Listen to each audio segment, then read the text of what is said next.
My brothers and sisters, I come before you not as a politician, not as a preacher, but as one who sees through the veil and speaks for the voiceless. They've played games with your mind. They've sold you illusions wrapped in headlines and Hollywood scripts. Tricks are for children, but they've used them on grown men and women. They showed you a movie, and you mistook it for reality. They fed you lies, and you called it news. They staged events, and you though that it was history. You've been fooled, not because you're weak, but because you're honest. And honest people cannot fathom that a system would be so wicked, so calculated, so relentless in deception. They count on your goodness. They count on your trust. They count on your inability to imagine the depth of their corruption. But the veil is lifting. And once you see the trick, you cannot unsee it. The system is a beast. Have you unmasked the system, only to find the beast staring back, clothed in law, fed by fear, and sustained by the ignorance of those it was sworn to serve? Have you ever seen a politician convicted of treason face true justice? No. Because the system is not broken, it was built this way. The eagle has two wings, left and right, it works in unison to serve the same beast. This is not governance. It is corporate occupation, masked as law and order. They already control the armed forces, the police, the courts. They control your access, your home, your car, your property. They confiscate without due process. They seize without justice. They punish without cause. The future they envision is a dictatorship, where there are no rights, only obedience. Where you will be forced to bend the knee or die. They say you'll own nothing and be happy. They will not surrender their control. They are part of the problem. They fear the unveiling of the true elites named in the Epstein files, because once the veil is lifted, the world will see who orchestrated the abuse, the trafficking, the deception. They know that exposure would strip away their protection, and they would be pursued, not as dignitaries, but as predators. Their silence is not ignorance. It is survival. Because when truth comes to light, justice will not ask for permission. Let the righteous rise. Let truth be restored. Let divine order reign.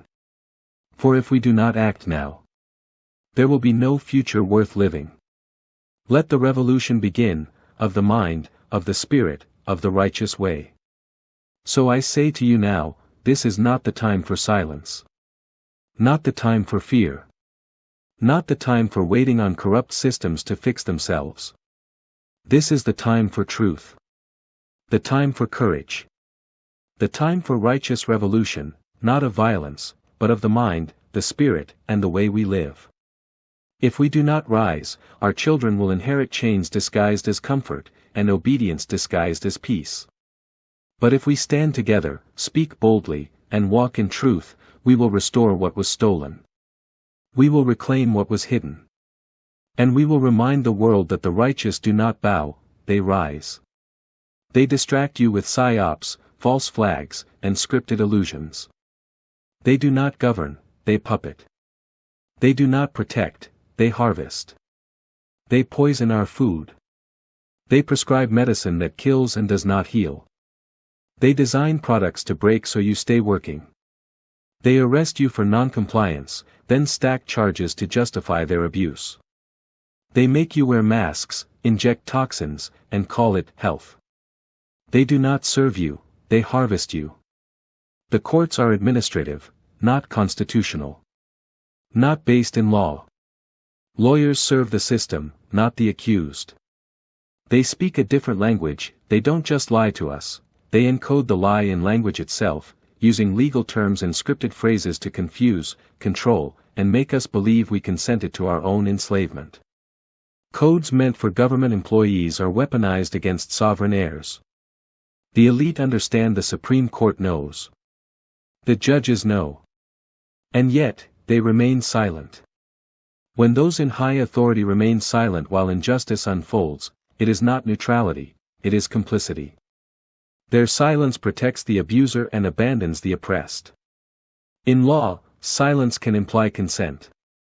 In spirit, it signals betrayal.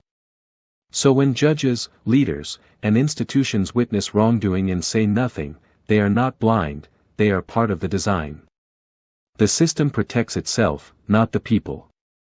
Even past presidents have been caught committing acts that amount to treason, yet they walk free, untouched by consequence. Their crimes are shielded by the very system they helped build. But if we the people were even accused of such offenses, we'd be jailed without trial, stripped of rights before a single fact is proven. There would be no due process, only punishment.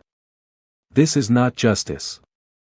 It is a double standard designed to protect the powerful and persecute the righteous. The law, as it stands, does not serve truth, it serves control. This is not justice. It is theater. Let's don't forget, from Waco to Oklahoma City, from 9/11 to the Boston, Massachusetts. An awakened population. It is the manipulation of your emotions, grief, fear, outrage, that they weaponize to divide and conquer. And yes, many will condemn me for saying this. They'll call me names, label me a conspiracy theorist, mock me as they've done before. But time has proven what some of us already knew, the truth was never a theory, it was a warning. And now, more are beginning to see.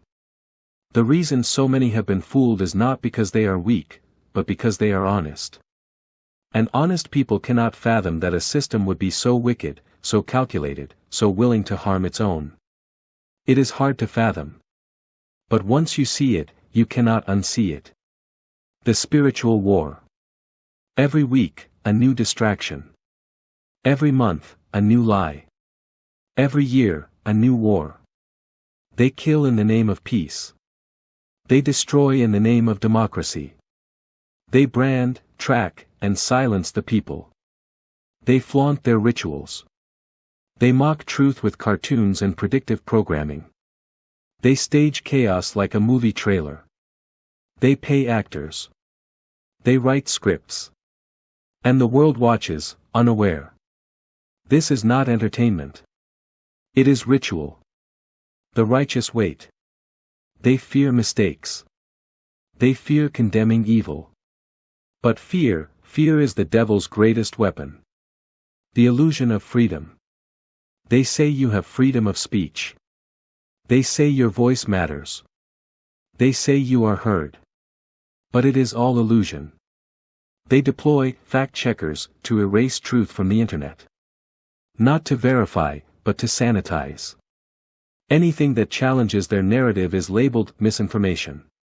Not because it's false, but because it's dangerous to their control. They do not debate. They do not refute. They simply remove. They claim you violated community guidelines. But those guidelines are undefined, ever-shifting, and selectively enforced.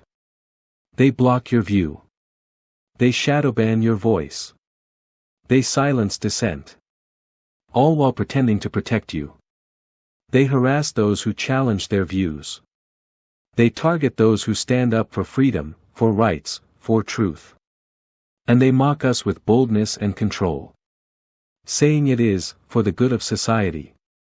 As if righteousness is a threat. As if truth is the disease. As if we are the problem. They flood the internet with false information. Contradictory claims, manipulated data, synthetic narratives. Not to inform, but to confuse. To keep people from knowing what is true and what is a lie. To drown discernment in noise. They embed deception in every layer of society. In the media. In movies. In education. In religion. In science. In culture. This is not moderation. It is digital occupation. A war on perception. A war on truth. They give you platforms, then punish you for using them. They offer freedom, then revoke it when you speak boldly. They simulate dialogue, but it's a scripted echo chamber. They simulate choice, but it's a controlled menu.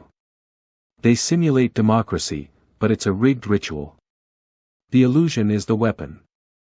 And the righteous must pierce it. The call to rise. If we the people got organized, we could shake the foundations of this empire.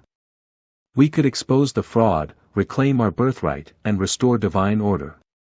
But they will not allow it. They will do anything to keep their power. They infiltrate every institution. They rewrite history. They erase identity. They mock good.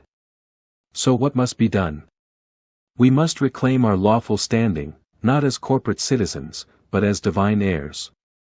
We must teach our children truth, not indoctrination.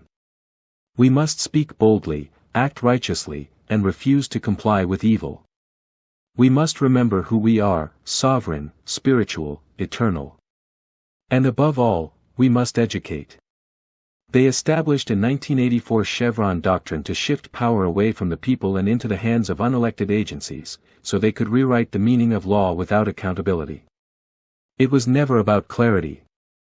It was about control. By allowing bureaucrats to interpret vague statutes, they created a system where regulation replaced legislation, and administrative tactics replaced constitutional authority. It was a silent coup, wrapped in procedure, masked as efficiency, and designed to make tyranny look lawful. Truth is the sword of the righteous.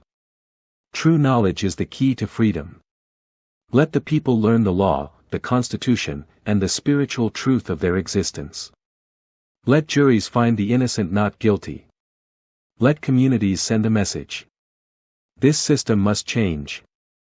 Violence is not the way. The enemy thrives on chaos.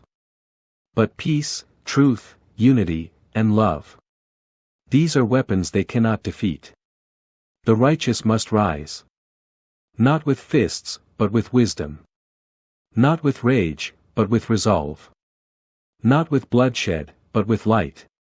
We need a revolution. Not of violence, but of the mind. A revolution of knowledge, of righteous action, of spiritual clarity. A revolution that begins within, and radiates outward. Vision of restoration. Let the righteous rise. Let the deceivers tremble. Let the truth be known. For the time of reckoning is near, and the veil is lifting. Imagine a world with peace officers, not code enforcers. Where love, not fear, guides action.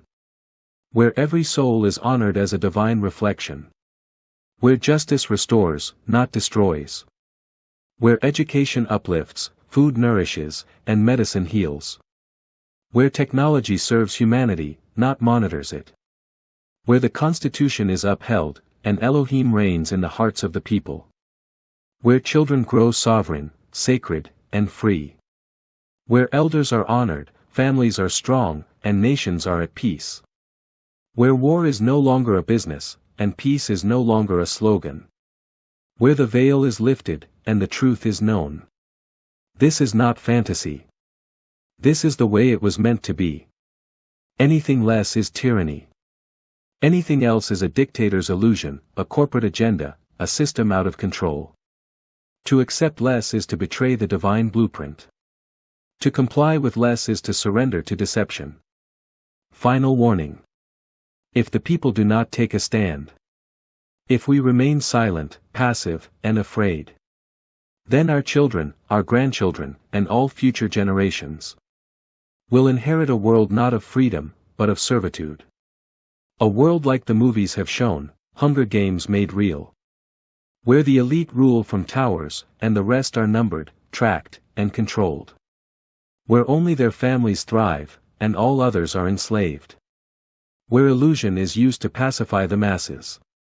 Be grateful, they say, it's better than other places. But it is not freedom. It is managed slavery.